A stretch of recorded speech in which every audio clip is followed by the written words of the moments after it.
متحدہ عرب امارات کی حکومت نے نئے سال کے موقع پر نجی شعبے میں کام کرنے والے اماراتی شہریوں کے لیے تنخواہوں میں اضافے کا اعلان کرتے ہوئے کہا ہے کہ 1 جنوری 2026 سے کم از کم تنخواہ 6,000 درہم مقرر ہوگی۔ وزارت کے مطابق اس فیصلے سے متعلق تاجرین کو اسمارٹ اپلیکیشن اور دیگر سروس چینلز کے ذریعے خودکار پیغامات بھیجے جائیں گے، جبکہ مقررہ تاریخ سے کم تنخواہ پر کام کرنے والے اماراتی ملازمین کے ورک پرمٹ کے اجرا، تجدید یا ترمیم کی کوئی درخواست منظور نہیں کی جائے گی۔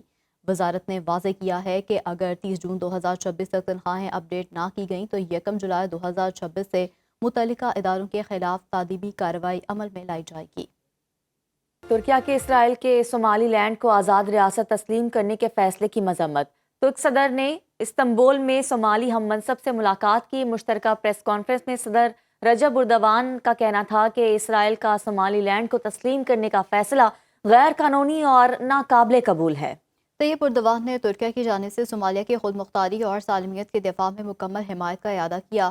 صدر اردوان نے صومالیہ میں تاریخی اسپیس پورٹ قائم کرنے، تیل اور گیس کی تلاش کے لیے ڈرلنگ منصوبوں کے آغاز کا اعلان بھی کیا۔ ان کا کہنا تھا کہ آئندہ سال تک صومالیہ میں توانائی کے وسائل کی تلاش کے لیے ڈرلنگ شروع کر دیں گے۔ سابق بنگلہ دیشی وزیر اعظم خالدہ ضیاء کی نماز جنازہ آج ادا کی جائے گی۔ اسپیکر قومی اسمبلی ایاز صادق نماز جنازہ میں شرکت کے لیے ڈھاکہ جائیں گے۔ خالدہ ضیاء کی وفات پر 3 روزہ سوگ آج ملک بھر میں عام تعطیل ہوگی۔ 80 سالہ خالدہ ضیاء جگر کے عارضے سمیت کئی امراض میں مبتلا تھیں۔ 1991 سے 1996 تک بنگلہ دیش کی پہلی خاتون وزیر اعظم رہیں۔ 2001 میں دوبارہ وزیر اعظم منتخب ہوئیں۔ 2018 میں 5 برس کے لیے جیل میں رہیں، جبکہ خالدہ ضیاء کے بیٹے اور بنگلہ دیش نیشنل پارٹی کے عبوری چیئرمین طارق رحمان چند روز قبل 17 سالہ جلاوطنی ختم کر کے وطن واپس پہنچے۔ صدر مملکت آصف علی زرداری وزیر اعظم شہباز شریف کا اظہار تعزیت، کہا کہ خالدہ ضیاء پاکستان کی حقیقی دوست تھیں۔ آگے بڑھتے ہوئے آپ کو بتائیں کہ ترکیہ میں سیکیورٹی فورسز کا ملک گیر آپریشن، ایک ہی روز میں داعش کے 357 مشتبہ افراد کو گرفتار کر لیا گیا۔ وزیر داخلہ کے مطابق 21 صوبوں میں بیک وقت انسداد دہشت گردی کی کارروائیاں کی گئیں۔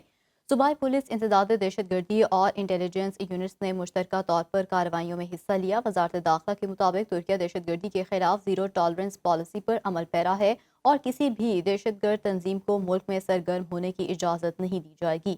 استنبول کے چیف پبلک پراسیکیوٹر آفس کی جانب سے کہا گیا ہے کہ نئے سال کے موقع پر دہشت گردانہ کارروائیوں کا منصوبہ بنانے والے 110 مشتبہ افراد کو گرفتار کیا گیا۔ انقرہ کے چیف پبلک پراسیکیوٹر آفس نے داعش سے تعلق رکھنے والے 17 مشتبہ افراد کے وارنٹ گرفتاری جاری کرنے کی تصدیق کی ہے، جن میں 11 غیر ملکی شہری شامل ہیں۔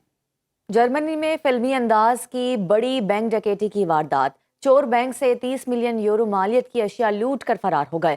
پولیس کے مطابق چوروں نے ڈرل استعمال کرتے ہوئے نجی بینک کی برانچ میں سیف روم کی دیوار توڑی اور 3,000 سے زائد سیف ڈپازٹ باکسز توڑ ڈالے، جن میں نقد رقم، سونا اور قیمتی زیورات موجود تھے۔